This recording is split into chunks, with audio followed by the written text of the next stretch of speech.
Chichen Itza, Mexico, located on the Yucatan Peninsula, are the ruins of an ancient Mayan city that thrived from 750 to 1200 AD. It was here in 1969 that Erich von Daniken had an amazing realization involving the city's central pyramid of El Castillo. I was standing before this great pyramid. I understood nothing. I took every possible literature from a Central American archaeologist to learn what's this all about. And then I learned the game. They are talking of visitors from outside. Of course, they call them gods. According to the ancient Mayan myths, their main deity was Quetzalcoatl or Kukulkan, Cucumatz. All those different names for the exact same deity, which was described to be a winged or a flying serpent or a flying snake. Whatever it was that they saw up in the sky could best be described as a flying snake. When we're looking across the world, Chichen Itza is a very important location. It is one of those places where it is said that the gods descended to and decreed the fate of mankind. And there is one specific pyramid, El Castillo, the castle, where you see an intricate light show happening on specifically the equinoxes March 21 and September 21. In the early morning, you see the sun rising up. And while the sun goes up, you see on the stairway, light and shadow, triangles of light and shadow. They are produced because of the 9 platforms. The light and shadow triangles slowly go down the step to the pyramid until the sun is up there. The message is absolutely clear.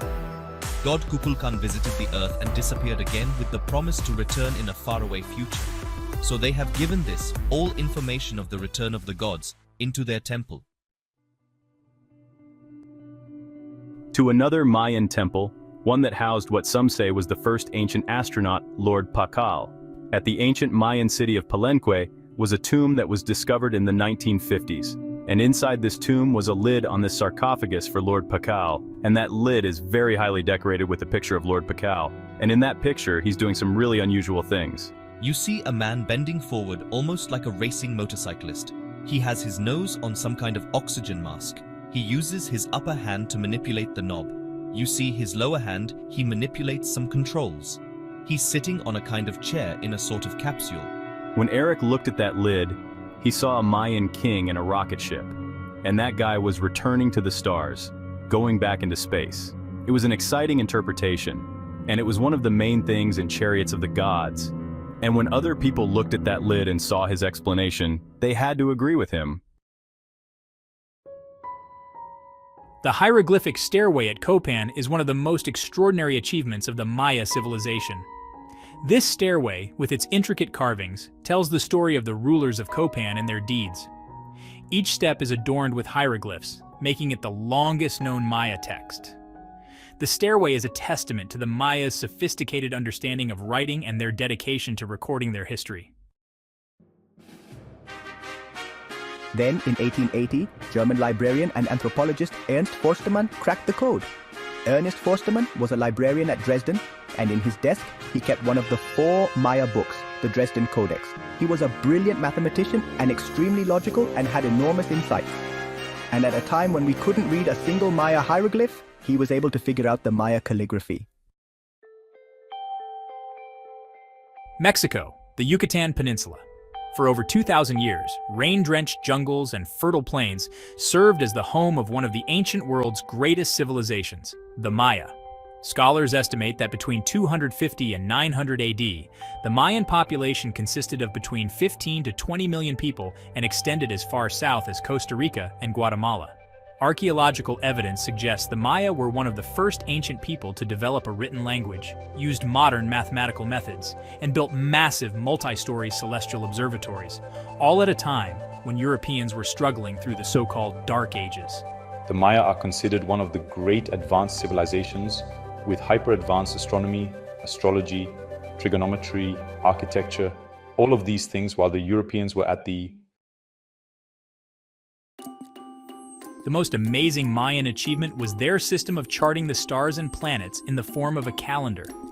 The Mayans were timekeepers above and beyond all other things. Keeping up with time was magic. It was power to the Mayans.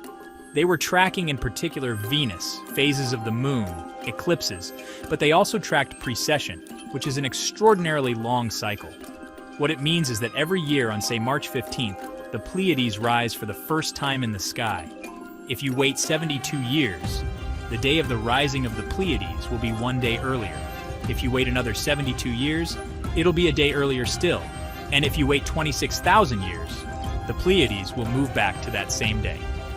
According to scholars, the Maya believed that time, like the stars, moved in repeating patterns called calendar cycles, and that these cycles could be used to predict future events.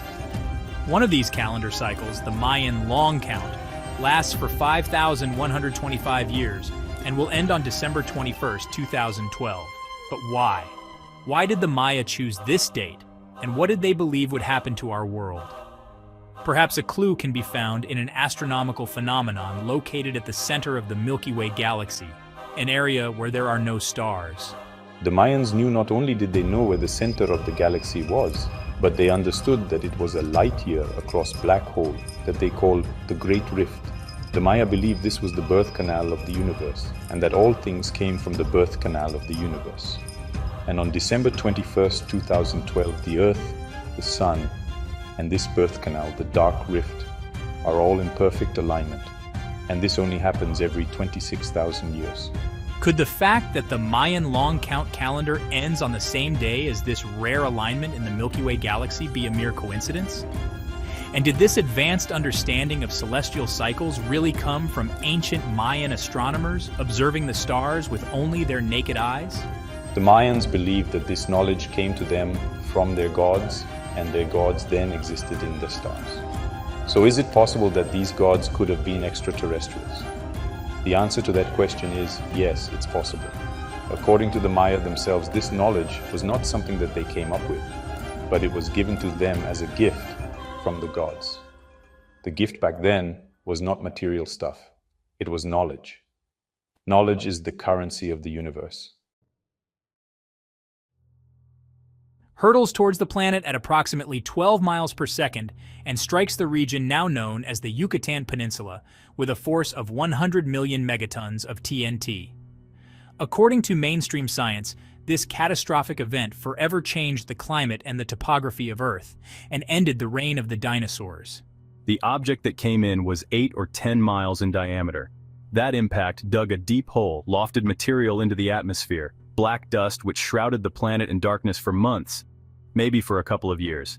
So there'll be a time in which the sunlight was simply shut out from the Earth's surface and photosynthetic organisms like plants would begin to die. The plant-eating dinosaurs would have nothing to eat and would have died off. The meat-eating dinosaurs would then have nothing to eat either, and this might have lasted anywhere from 5 to 10 years. How quickly the extinction took place is a matter of debate. But is it possible that some species of dinosaur actually survived this cataclysmic event, and not only survived, but thrived for several thousands or even millions of years? Perhaps clues can be recovered near a crater where scientists believe the giant asteroid struck the Earth, right in the heart of what is now the Yucatan Peninsula. Today, less than 90 miles from the epicenter of the asteroid impact, lies one of the largest and best preserved cities of the ancient Maya, Chichen Itza. You have to wonder if it's not some strange coincidence that the same spot, the Yucatan, which experienced this devastating asteroid strike, which caused the extinction of the dinosaurs, is also the main habitation area of the ancient Maya. Chichen Itza is said to have been the place where the Mayans made contact with the gods, and I find it an extraordinary coincidence. Of all the potential places around the Gulf of Mexico which they could have chosen, they took a place where literally something fell from the sky 65 million years ago. And the Mayans believed that this contact with the gods, this contact with the sky, happened there up until the most recent of times. And so what we have here is either coincidence or something else going on, and really this something else is only something which hardly anybody has touched upon. But I think it is something which really needs to be explored in far more detail.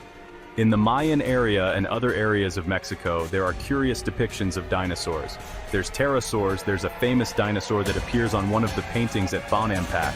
So you have to wonder just how the Mayans knew about dinosaurs.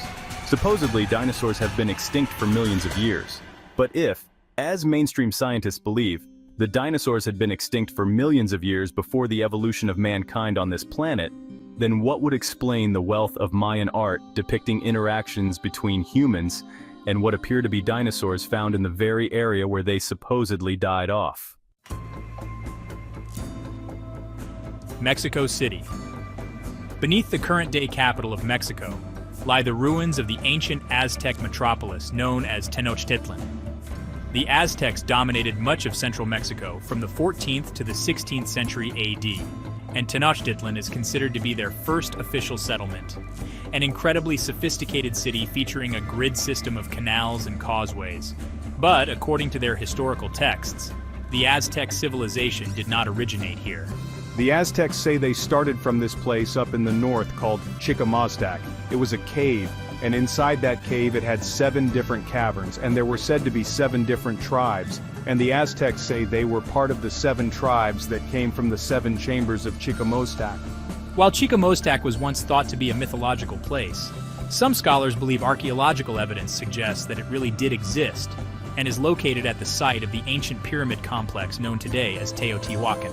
The place of 7 caves, we think maybe that has actually been located archaeologically at the site of the main temple of Teotihuacan, called the Pyramid of the Sun, which sits just north of the Valley of Mexico. Underneath it is actually a cave with 7 different spots that it extends out into, and that's where the Aztecs said their original ancestors came from. In the 16th century, Spanish chronicler Jerónimo de Mendieta recorded the legends of the local native population. According to their accounts, the Aztec believed that they were fashioned by a group of stranded gods within these 7 caves. Mendieta wrote an account of Aztec legend. In this report, he describes a giant flint knife landing on the earth, and the earth was trembling and shaking as this enormous flint knife landed. Then some 1,600 gods disgorged from this thing, and they are responsible for launching Aztec civilization. The Aztecs talk about the many gods coming down to earth and creating humans. They create them out of bone, ash, and their own blood. And they make them somewhat in their own image, but they make them specifically so that they will honor them and they will serve them. All of a sudden, there is a description of a giant flint knife that descended from the sky and somebody emerged out of it. One has to wonder whether or not our ancestors were witness to a landing of some type of a craft. If so, then the Aztec story suggests that at some point in our history, extraterrestrials created mankind, and something very strange was going on at Teotihuacan. Located just 30 miles northeast of Mexico City, the Teotihuacan complex encompasses nearly 8 square miles and is dated to the 1st century AD. It is the oldest and most sophisticated city of Mesoamerica, an area that extends from northern Mexico down through Central America. The civilization predated the Maya by at least 100 years. At its peak, it was said to have supported nearly 100,000 residents. It was also the largest city in the entire Western Hemisphere prior to the 15th century and served as the major commerce and religious center for the region. The significance of Teotihuacan cannot be overstated. It is the Rome of Mesoamerica. The things that Teotihuacan did set the pattern for all other city-states after it. The central features of the complex are 2 large pyramids known as the Pyramid of the Sun and the Pyramid of the Moon, as well as a temple dedicated to Quetzalcoatl, the feathered serpent. These structures stand alongside a thoroughfare referred to as the Avenue of the Dead.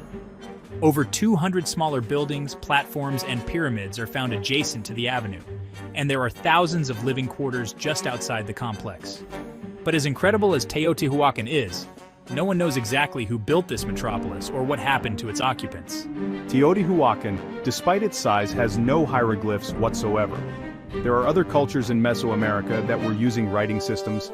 There's nothing like that at Teotihuacan. So we don't really have a clear history of what happened at Teotihuacan, and we can't really find evidence of their rulers. We have such a sophisticated site that embodies engineering principles, craftsmanship, art. Where did it originate? Where are the smaller versions of this? Well, we don't find any, so we don't have a progression, an evolution to show where this came from. So we have to ask, where did it come from? We've become conditioned to look at these awesome works of stone architecture and think, oh, primitive people did that, and they used primitive methods and primitive technology. But we have to rethink the fundamental assumptions and come to a greater and greater level of understanding that the technology required to build these artifacts, in fact, is greater than anything that they possessed. Teotihuacan, Mexico. In this ancient city made a startling discovery. A previously unknown tunnel lies 45 feet beneath the Temple of the Feathered Serpent, one of the most sacred pyramids on the continent. Working underground, scientists methodically explored the debris-filled tunnel using a robotic probe with an infrared scanner. After some 250 feet, they reached a side cave. The tail end of the tunnel, the terminus, is loaded with yellowish metallic-looking orbs, apparently colored clay. The orbs are very interesting objects. I've never seen anything like them in any kind of other archaeological context. On the inside, they are clay. On the outside, they're coated with some sort of gold flecks, so they look like golden balls. What purpose these golden balls served is unknown, but some archaeologists believe the cavern in which they were found was a place of sacred ritual. Like the clay balls, the walls were also covered in gold flecks. So if the cavern was illuminated by a torch during a ceremony, it would have shimmered with 1,000 points of light resembling the cosmos. These beautiful orbs of yellow material strongly suggest that someone was illustrating planets. We do know that the Mayan calendar is heavily calibrated to the orbital parameters of the planets in our solar system, specifically the inner planets. The red planet's connection to the Mayan calendar is portrayed in the Dresden Codex. This rare book from Mayan antiquity describes the calendar in relation to Mars's movements across the sky. The Dresden Codex is one of 4 remaining books that the Maya wrote. It is, in many regards, an astronomical almanac. There are many different sections of the book that talk about different astronomical phenomena. One of them is the planet Mars. There's an almanac near the end of the book that breaks up days into 10 groups of 78 days, equaling 780 days, which is the synodic period of Mars. In other words, the time in which it takes Mars to get back to the same place on the horizon from a human perspective.